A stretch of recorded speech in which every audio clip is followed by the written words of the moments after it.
Hey guys, this is Mr. V here to do a book review today for Old Man and the Sea by Ernest Hemingway. Before I get into my book review, you guys should know that I do a spoiler-free book review. So if you see me looking down occasionally, I just have some notes, so I try not to give any spoilers away. So anyway, let's get into the book review for Old Man and the Sea by Ernest Hemingway. Now, technically they consider this a book. This is more a novella. This is, depending on what version you get, anywhere from like 120, 150 pages. But the main story, I can only say a little bit without, because I don't want to give any spoilers, but the main story is just a Cuban fisherman, and he's just has been down on his luck in terms of he hasn't caught fish for, I think it was 85 days, and he just can't catch any fish, and he's just down on his luck, and now he finally thinks he's caught a fish, and it's a battle between him and this big marlin. And that's about as far as I can go. So, let's get into the actual review. So, I thought this book was well written because it's just a very good, it's a good and it's a very simple story. You know, that was something that was really good, and that it's well written in that Hemingway, he said a lot with just very few words. And, you know, it was very powerful because, you know, you could just feel the tone immediately. He just sets it immediately. You could just feel the sadness. You could kind of feel the, like, it was a gloomy feel. Again, the guy is gone. He's a fisherman, depends on his living for fish, and he has gone 85 days without catching anything. And, you know, you could just feel it, that gloominess, but you could also just, like, picture the scenes in terms of, like, what his house looks like. Hemingway briefly describes what his house looks like, but it's like you can see the dock. You can even just like picture the characters just based off of the brief dialogue Hemingway writes about. So, you know, I think that he does a great job with that aspect. As I said, a lot can be said in just a few words, and he does a lot of great with that. And that despite this being a book just about fishing, technically, a guy fishing, you feel a lot of intensity. Like, there are some intense scenes. Like, it's just a different type of intensity. Not the type of intensity where, like, a murderer is out there type. But you just feel, it's just a different type of intensity. You would have to read it just to understand what I'm saying. And because it's a lot of intensity, because while this is technically a standoff between this fisherman and this humongous marlin, or this fish, it's more than that. It's like, it's just basically the man not wanting to lose.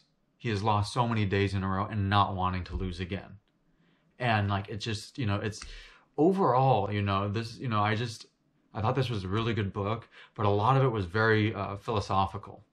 Because Hemingway does mention some of the philosophies in there, but a lot of it, I got a lot more out of the book thinking about some of the situations. Hemingway, in my opinion, kind of would like reference it a bit or try to guide you that way, but wouldn't come out and directly say it in the book.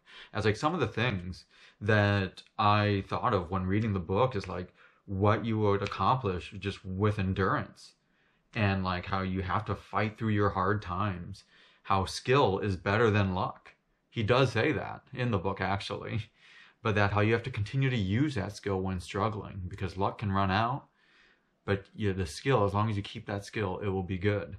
And like how you don't want to go off course when struggling.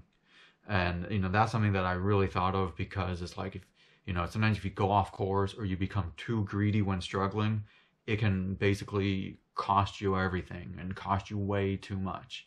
And you would have to read the book to understand what I mean by that. But it can just cost you everything. And we've seen it all the time, just in everyday life. We've seen it on TVs, we've seen it with finance, we've seen it everywhere. And, you know, and it also, to me, one of the biggest things is like what extremes people will do to win, but what it will cost them. You know, will it cost them money, or will it cost them hurt? Will it cost them mental anguish? Will it cost them? There's so many things. And that's where I say this book is very philosophical. Again, not all of those things are said, but a lot of them are pretty heavily hinted in the book. And, you know, that's why I thought this was a great book. And, you know, because also like, I can't say the end, but, you know, I thought the end was good because it wrapped everything up. Like there wasn't any basically loose ends at the end. You know, I like when a book can kind of wrap everything up. The only negative I thought was like I just didn't I don't know fishing. So like I didn't understand everything that was going on at times. Like when the fisherman was out there, I didn't know what certain things meant because I didn't know fishing. Now I could do a quick search and I found out, but you know, that was the only thing I really didn't like about it.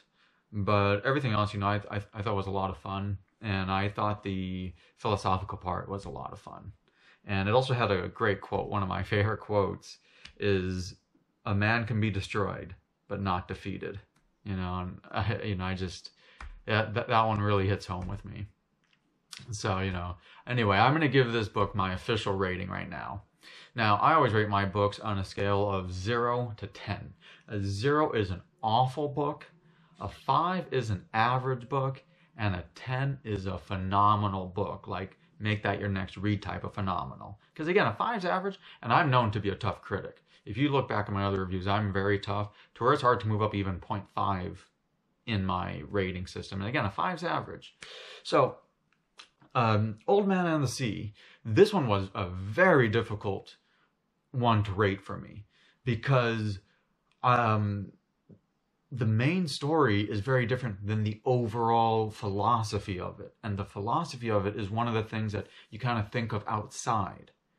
So I had to kind of do a mixed rating on that aspect.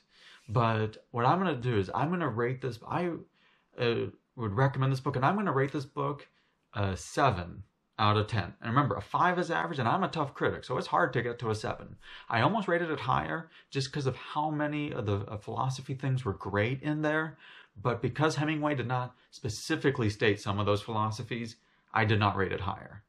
But again, I still thought it could have easily rated higher. It's just Hemingway didn't specifically state everything. But again, a 7 out of 10 for me is very high. So I recommend that you guys go out and get this book. It's a fairly short book. You can read it in 1 or 2 days. And, you know, I definitely recommend this. If you guys have any questions, comments, disagreements, you know, please post it in the comments below. I hope you guys click the subscribe button because I always upload many different book reviews. Anyway, this is Mr. V. Thank you for watching my book review. Go enjoy your reading.